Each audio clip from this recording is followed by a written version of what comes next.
जय शिव शंकर। मार्गशीर्ष मास अमावस्या की आप सभी भक्तों को ढेरों शुभकामनाएं। आज के इस वीडियो में चर्चा का विषय रहेगा मार्गशीर्ष मास की अमावस्या किस दिन है। अगर आप व्रत करते हैं तो कब से करना चाहिए, कैसे करना चाहिए, विधि क्या है। पितरों के निमित्त आप तर्पण करते हैं, दान पुण्य करते हैं तो वह कैसे करना है, किस दिन करना है, किस समय करना उत्तम रहेगा। ब्राह्मण को भोजन कराना चाहिए या नहीं करना चाहिए। अगर ब्राह्मण को भोजन नहीं करा सकते हैं तो और उपाय क्या है जिससे कि आपके पितृ भी प्रसन्न हो जाएं और अमावस्या का दान पुण्य का कार्य भी बड़ी ही सरलता से पूरा हो जाए। साथ ही शुभ मुहूर्त क्या रहेंगे इसके बारे में बात करेंगे। जानकारी आरंभ करें उससे पहले आपसे निवेदन है कि कृपया पितरों की कृपा प्राप्त करने के लिए और भगवान शंकर के आशीर्वाद से अपनी सभी मनोकामनाएं पूरी करने के लिए कमेंट बॉक्स में लिखें जय शिव शंकर या जय पितृदेव। इससे भगवान शंकर की कृपा से आपके सभी मनोरथ सिद्ध होंगे और पितृ प्रसन्न होंगे तथा उनके आशीर्वाद से आपके जीवन में खुशियों का आगमन होगा। ये जानकारी आप सुन रहे हैं देवभूमि ज्योतिष संस्थान के YouTube चैनल देवभूमि धार्मिक पर। बात करेंगे अमावस्या की। अमावस्या तिथि यूँ तो प्रत्येक माह आती है, परंतु ये जो आने वाली अमावस्या है ना, ये बहुत विशेष है। कारण ये कि ये अमावस्या पितरों के कार्य के निमित्त बहुत ही उत्तम मानी जाती है। या तो एक अमावस्या आती है जो पितृपक्ष में आती है और दूसरी अमावस्या मार्गशीर्ष मास की, जिसे अगहन का महीना कहते हैं ना, ये अभी चल रहा है। तो ये आने वाली जो अमावस्या है, ये दो अमावस्याएं हैं जिन पर पितरों के निमित्त दान पुण्य के कार्य और उनके निमित्त तर्पण का कार्य, पिंडदान का कार्य विशेष रूप से फलदायी माना जाता है।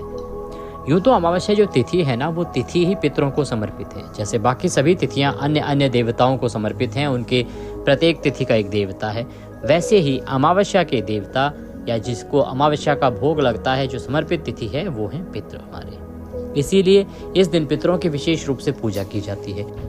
बहुत से लोग ये कहते हैं जी पितरों की पूजा क्यों करनी चाहिए, क्या होता है इससे, बहुत लोग नहीं मानते। देखिए, ये जो है ना परंपरा नहीं है, ये धर्मशास्त्र अनुसार है। इसके लिए बहुत से पुराण लिखे गए हैं जिनमें ये वर्णन आता है कि आपको अपने पितरों की पूजा करनी ही चाहिए। हमारा शास्त्र हमें पढ़ाता है कि पहले पितृ पूजा, उसके बाद में काम दूजा। क्यों?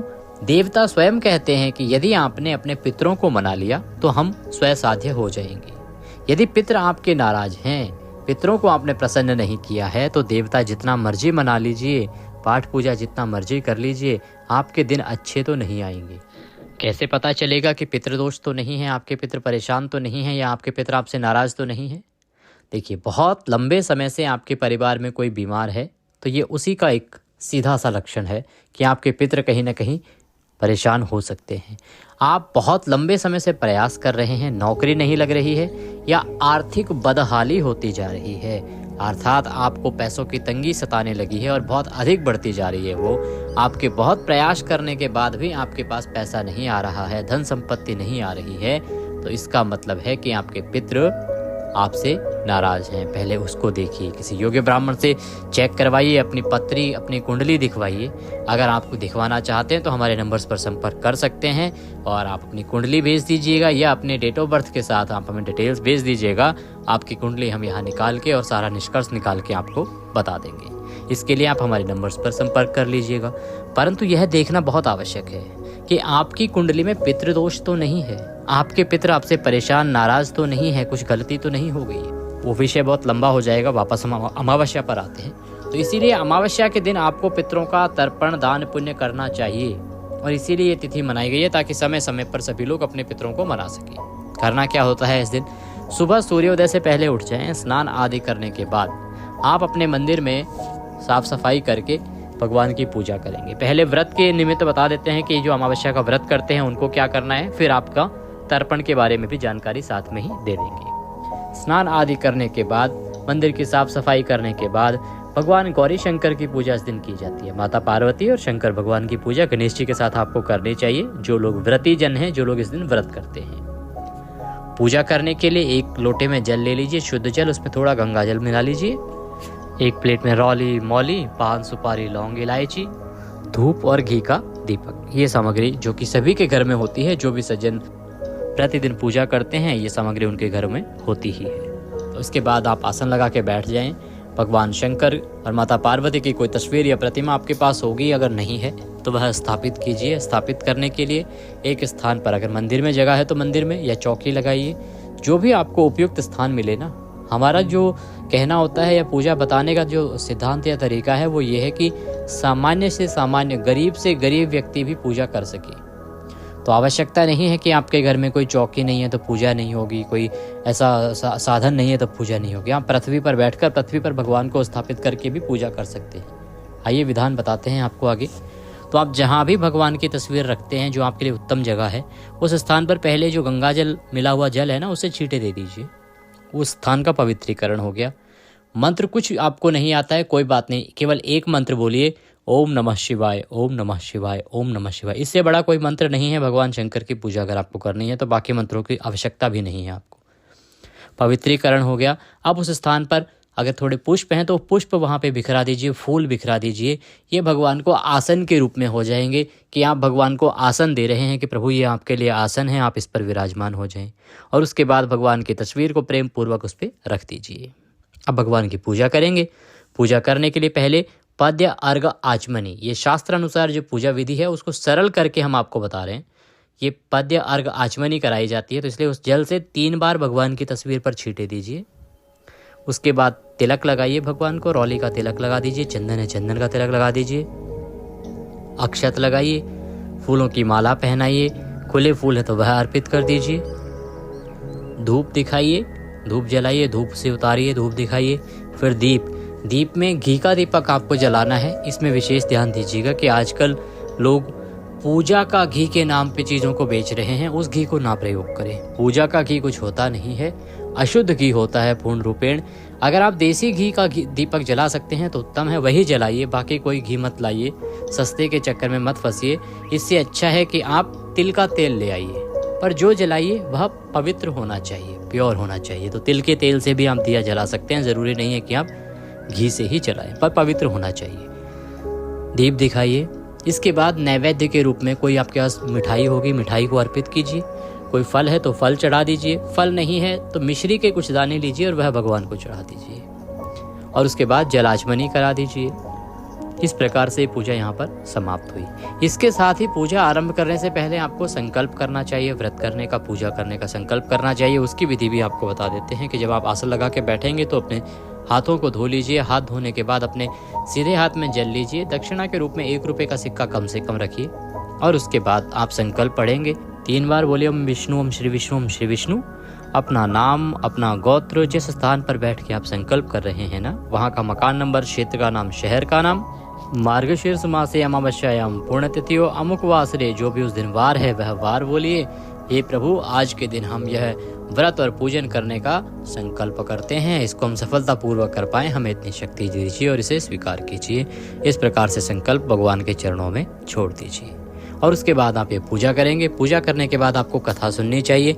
अमावस्या व्रत की कथा होती है, और कथा आपके पास ना हो तो आप अपने इसी चैनल पर प्रत्येक अमावस्या की कथा सुन सकते हैं। हम सभी अमावस्याओं की कथा और प्रत्येक त्योहार तथा व्रत की कथा इसी चैनल पर अपलोड करते हैं, तो इसीलिए वहाँ कथा सुनेंगे। कथा सुनने के बाद आरती करेंगे, भगवान को भोग लगाएंगे और अपने व्रत को सायंकाल को पूर्ण करेंगे। अब बात करते हैं पितरों के निमित्त तर्पण की। देखिए, पितरों के निमित्त तर्पण करने के लिए स्नान आदि करने के बाद भोजन बनाइए। भोजन बना के किसी ब्राह्मण को निमंत्रण दीजिए। ब्राह्मण आएंगे और वो स्वयं तर्पण कराएंगे। अगर आप ब्राह्मण को नहीं बुलाना चाहते हैं या उपलब्ध नहीं है या कोई भी कारण है तो आप स्वयं बैठ जाइए। एक लोटा लीजिए, उसमें कच्चे दूध को और पानी को मिला लीजिए। कुशा ले आइए, किसी मंदिर से ले आइएगा। कुशा हम लोग रखते हैं अपने पास, जो हमारे यहाँ पे जितने भी निवासी हैं वो सब हमसे लेके जाते हैं। आपके आसपास से जो भी कोई मंदिर होगा वहाँ से आप कुशा ले आइए। कुशा आपके पास होगी, या आपके आसपास अगर कहीं जंगल है तो वहाँ से कुशा लेके आ सकते हैं आप। कुशा का बड़ा विशेष महत्व है तर्पण में, तो कुशा आपके पास सामग्री में होगी। थोड़े से काले तिल ले लीजिए, आसन लगा के बैठ जाइए दक्षिण की ओर मुख करके, क्योंकि पितरों की दिशा वही है। दक्षिण की ओर मुख करके बैठ जाइए। एक खाली बर्तन ले लीजिए जिसमें आप तर्पण का वह दूध मिला जल डालेंगे। तो अपने सीधे हाथ और अंगूठे के बीच में उसको रखिए कुशा को, और दूसरे से या तो किसी से बोलिए जो जल डालें, अपने दूसरे हाथ से जल डालते जाइए और उसके कुशा के साइड से निकालते जाइए। हाथ में थोड़े से काले तिल रखते जाइए, और जल डालते जाइए। जल डालते टाइम क्या बोलेंगे? ओम पितृश्य तर्पयामि, पितृश्य तर्पयामि, पितृश्य तर्पयामि, पितृश्य तर्पयामि, पितृश्य तर्पयामि। जो भी पितृ हैं उनको आप याद कर सकते हैं, नाम ले सकते हैं जिनका आप तर्पण कर रहे हैं, या जो भी आपका रिश्ता है वह नाता रिश्ता गोत्र बोल सकते हैं कि जिनका आप तर्पण कर रहे हैं उनका। इस प्रकार से जब समाप्त हो जाए आपका जल, उसमें कुशा में गांठ लगा दीजिए और उसी जल में छोड़ दीजिए। यह जो जल है ना, ये पीपल पे आपको चढ़ाना है, सूरज को नहीं देना है। अब बात आती है दान पुण्य की। या तो ब्राह्मण को भोजन आप करा रहे हैं तो उत्तम है, नहीं करा रहे हैं तो कोई भी सामग्री आप ले सकते हैं, खाना दान दे आइए बनवा के घर पे, या कोई फल ले लीजिए, एक दूध का पैकेट ले लीजिए, उसमें कोई दक्षिणा रख के और वह दान दीजिए। वो भी नहीं है तो आप खाली फल ले लीजिए या खाली दूध का पैकेट ले लीजिए। जो भी आप दान देना चाहते हैं वह दान दीजिए, परंतु उसका संकल्प अवश्य कीजिएगा। संकल्प कीजिएगा, सामग्री अपने सामने रखिएगा जो आपको दान देनी है, हाथ में जल लीजिएगा। संकल्प मैंने पीछे भी बताया वीडियो में, वही पढ़िएगा। उस संकल्प में जिस स्थान पर बोला है कि आप अमावस्या का व्रत व पूजन करने का संकल्प करते हैं, उस स्थान पर आप बोल देंगे कि अमुक अमुक चीज अर्थात ये वस्तु आप इस पितृ के निमित्त दान कर रहे हैं, वह सामग्री बोल के और आप उसको चारों तरफ घुमा के छोड़ दीजिएगा। इस प्रकार से संकल्प कीजिएगा। ना समझ आए तो कमेंट बॉक्स में कमेंट करके पूछ लीजिएगा, हम आपको पुनः एक वीडियो के माध्यम से बता देंगे संकल्प आपको कैसे करना है। उस सामग्री पर हाथ फेर कर फिर आप वह किसी मंदिर में दे दीजिए, किसी योग्य ब्राह्मण को दे दीजिए। इस प्रकार से आप पितरों का तर्पण कर सकते हैं। पितरों का इससे आपके पितृ जो है प्रसन्न होते हैं, उनकी मुक्ति होती है। अब बात करते हैं अमावस्या के उपायों की, उसके बाद बताएंगे कि अमावस्या है कब और मुहूर्त क्या रहेगा। अमावस्या का एक प्रमुख उपाय बताते हैं।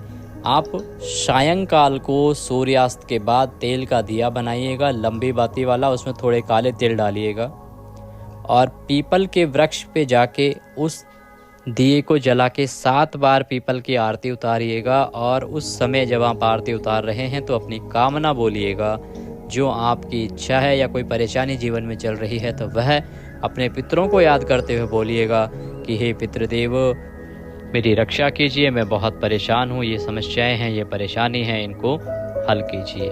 7 बार उतार के वह वहाँ रख दीजिएगा दिया, हाथ जोड़ के नमन कीजिएगा और अपने घर को वापस आ जाइएगा।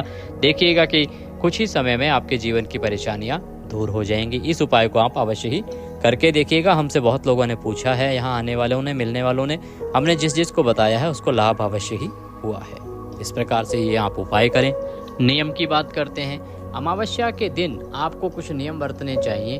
सबसे बड़ा नियम है ब्रह्मचर्य। ब्रह्मचर्य का आपको पालन करना चाहिए। इस दिन बोली भाषा पर संयम रखना चाहिए, अपशब्दों का प्रयोग नहीं करना चाहिए, किसी के प्रति वैर भाव नहीं रखना चाहिए, किसी को अपशब्द नहीं बोलना चाहिए, किसी से लड़ाई झगड़ा नहीं करना चाहिए और किसी पे क्रोध नहीं करना चाहिए। लहसुन प्याज आदि का सेवन वर्जित होता है। आपको तामसिक पदार्थों का भी भोजन नहीं करना चाहिए, मांस मदिरा आदि नहीं खाना चाहिए और बाल भी नहीं कटाना चाहिए।